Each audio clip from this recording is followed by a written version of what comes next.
मंडल rail प्रबंधक तरुण प्रकाश का स्थानांतरण होने के बाद अब उनकी जगह अजय नंदन ने कार्यभार संभाल लिया है। पत्रकारों से बात करते हुए अजय नंदन का ये कहना है कि रेलवे को आगे बढ़ाने के साथ साथ कर्मचारियों की समस्याओं का समाधान करने के लिए काम किया जाएगा। साथ ही उनका ये कहना था कि कोरोना महामारी के बीच रेलवे को आगे बढ़ाने के लिए सभी का सहयोग भी लिया जाएगा। तो वहीं पूर्व मंडल रेल प्रबंधक तरुण प्रकाश का ये कहना है कि सभी के सहयोग से मुरादाबाद डिवीजन में बेहतर काम किए गए हैं। मुरादाबाद रेल मंडल के मंडल रेल प्रबंधक तरुण प्रकाश के तबादले के बाद रेलवे हेडक्वार्टर ने मुरादाबाद रेल मंडल के मंडल रेल प्रबंधक पद की जिम्मेदारी अजय नंदन को दी है। 1989 बैच के रेलवे अधिकारी आज मुरादाबाद पहुंचे और पुराने डीआरएम तरुण प्रकाश से चार्ज लिया। मुरादाबाद रेल मंडल में उत्तर प्रदेश और उत्तराखंड के 26 जिलों के सभी छोटे बड़े 205 रेलवे स्टेशन पर ट्रेन संचालन मुरादाबाद रेल मंडल के निर्देशन में किया जाता है।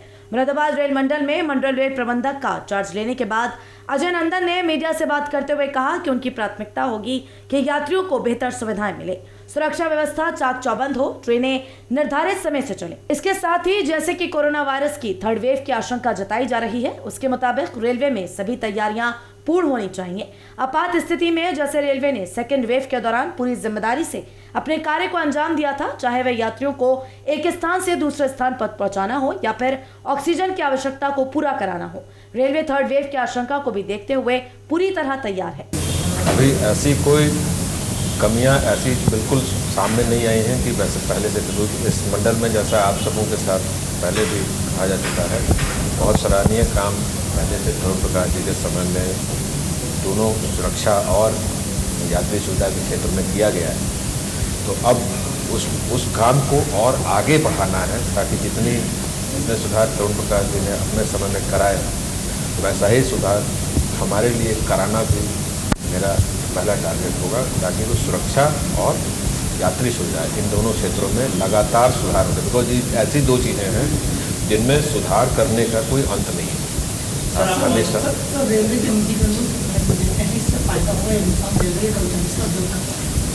रेलवे का निजीकरण हमारे मंडल के हिसाब से कोई मुद्दा है नहीं, क्योंकि हम लोग भारतीय सरकार के रेलवे के पार्ट हैं और रेलवे निजीकरण न हमारा एजेंडा है न हमारा कोई मुद्दा है।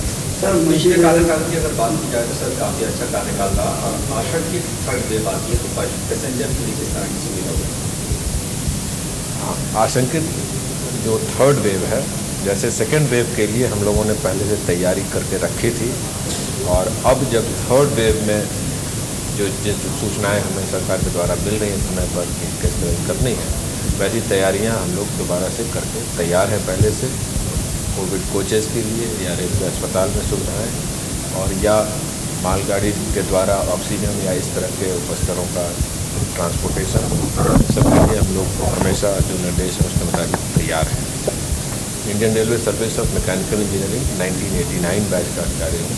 इससे पहले मैं ईस्टर्न, ECR और चितरंजन लोकोमोटिव वर्क्स तीनों जगहों पे शुरुआत में काम किया था। उसके बाद से मैं करीब 5 साल डायरेक्टर रेलवे बोर्ड में रहा, कारखानों का देखरेख करता था मैं वहाँ से, भारतीय रेल के जो 45 कारखाने थे। उसके बाद मैंने अहमदाबाद से MBA किया, 1 साल मैंने आधार प्रोजेक्ट में काम किया और फिर मैं कोटा 1 साल और 3 साल मैंने रायबरेली प्रोजेक्ट जिस समय उसका काम चल रहा था बनाने का, उस समय मैंने वहाँ पर काम किया। 2015 से 2020 तक मैं रेलवे बोर्ड में एग्जीक्यूटिव डायरेक्टर के पद पे था, जहाँ मैं मालगाड़ी का परिचालन देखता था। और पिछले 10 महीने से मैं भारतीय रेल यांत्रिक और विद्युत अभियंत्रण इंस्टीट्यूट जमालपुर में प्रोफेसर और डीन था और वहाँ से आकर मैंने यहाँ ज्वाइन किया है। रेलवे यूनियंस का लगातार विरोध और सारे कर्मचारियों की समस्याएं और रेलवे को आगे बढ़ाना, इन सारी चुनौतियों को लेकर कैसे आगे बढ़ने का?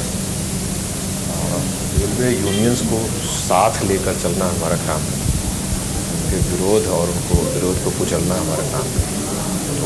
एक आखिरी सवाल है, आपके पड़ोस में 45 किलोमीटर दूर रेलवे ड्राइवर कॉलेज है, चंदौसी में रेलवे के ड्राइवर को ट्रेनिंग दी जाती है। तो लगता नहीं कि टॉयज ट्रेन बच्चों के लिए पार्क होना चाहिए ताकि नई जनरेशन को पता चले कि स्टीम इंजन कैसे चलते हैं? चंदौसी चंदौसी का मेरे मैनेजमेंट हमारे पास चंदौसी हेडक्वार्टर के मैनेजमेंट में है, तो उसके बारे में मेरा कमेंट करना उचित नहीं है। सर मीडिया के माध्यम से पैसेंजर्स से और अपने स्टाफ से क्या अपील करना है? हम लोग उससे यही उम्मीद रखेंगे कि वो हमें अब समय समय पर अपनी ज़रूरतों और अपने आशाओं के बारे में हमें बताते रहें, जिसके एक माध्यम आप लोग भी हो सकते हैं। और हम लोग हमेशा इस कोशिश में रहेंगे कि उनकी सुरक्षा और उनकी जो एक्सपेक्टेशंस हैं, चाहे वो सुविधाओं के क्षेत्र में हो, चाहे वो सर्विसेज के क्षेत्र में हो, उसको हम लोग जहाँ तक हो सके उनकी एक्सपेक्टेशंस को पूरा कर पाएंगे। वहीं तबादला हुए पूर्व मंडल रेल प्रबंधक तरुण प्रकाश ने यह भी बताया कि उनके द्वारा किए गए मुरादाबाद डिवीजन में कार्य की वजह से रेलवे बहुत आगे बढ़ा है। मैं मुरादाबाद में तकरीबन 2 साल 4 महीने का मेरा कार्यकाल यहाँ पर रहा और इस दौर में एक कोविड की वेव भी आई, जो कि अपने आप में अनप्रेसिडेंटेड वेव थी, जिसके बारे में कोई तैयारी नहीं थी, किसी की कुछ समझ में नहीं आता था क्या करना है। लेकिन इन सब के बावजूद जो है हमारे मंडल ने विभिन्न स्तरों पर काफ़ी प्रगति करी और ख़ासकर जो संरक्षा के क्षेत्र में जो कार्य करे जाने थे वो बहुत ज़्यादा कार्य हुए। हमारे मंडल में ट्रैक के रिन्यूअल को लेकर के बहुत सारे बैकलॉग थे और चूँकि ट्रेनें हमारे पिछले वर्ष कम चली, इसका हम लोग ने फ़ायदा उठाते हुए अपने ट्रैक रिन्यूअल को almost at par with current status अपना कर दिया। कई सारे ऐसे कार्य भी हुए जो मंडल में पहली बार करे गए थे, जैसे कि मंडल में 325 kg के स्लीपर पर के द्वारा ट्रैक का रिन्यूअल करा जाना और फिर इसी चीज़ को बाकी मंडलों में भी रिप्लिकेट करा गया। 400 किलोमीटर के करीब ट्रैक रिन्यूअल पिछले वर्ष हम लोगों ने करा, जो अपने आप में इंडियन रेलवे में एक रिकॉर्ड था। एक सिग्नल एंड टेलीकॉम डिपार्टमेंट भी यहाँ पर ऐसा था जिसमें बहुत सारी लीगेसी एसेट्स उन लोग की चल रही थी, तो उन लीगेसी एसेट्स को बदलना भी हम लोग की एक प्राथमिकता रही, जिसमें हम लोगों ने काफ़ी प्रगति करी। इसके अलावा जो हमारे CNW डिपार्टमेंट था, उनके लिए भी एक ये चैलेंज था कि अगर कोचेस खड़े कर दिए जाएँ, फिर चलाए जाएँ, फिर खड़े कर दिए जाएँ, चलाए जाएँ, इस पर मेंटेनेंस कैसे मैनेज करी जानी है। साथ में जो आइसोलेशन कोच बदलने का कार्य था, जो लेवल 1 फैसिलिटी को स्टेशन पे देने का कार्य था, वो भी हमारे मंडल को करा गया था, जिसमें हम लोगों ने 32 कोच अपने बदल करके यहीं पर करे थे, बरेली में ही बदले गए थे। कुल मिलाकर के मंडल में काफ़ी कार्य हुए और इस दौर में कुंभ मेला का आयोजन भी हुआ हरिद्वार एरिया में। हालांकि छोटा आयोजन था पिछले वर्षों के कंपैरिजन में, लेकिन रेलवे की तरफ से तमाम जो पैसेंजर हैंडलिंग के लिए जितनी फैसिलिटी थी वो वहाँ पे क्रिएट करी गई और मुझे खुशी होती है आप लोगों के साथ शेयर करते हुए कि उस मेले का संचालन कुशलतापूर्वक हमारे मंडल के द्वारा करा गया। अभी हाल ही में हम लोगों ने शाहजहाँपुर यार्ड रिमॉडलिंग का काम पूरा करा है, जिससे पीलीभीत शाहजहाँपुर लाइन कनेक्ट होने के बाद में पीलीभीत का डायरेक्ट कनेक्टिविटी लखनऊ से हो गई है, तो उस क्षेत्र के यात्रियों को काफ़ी लाभ होगा।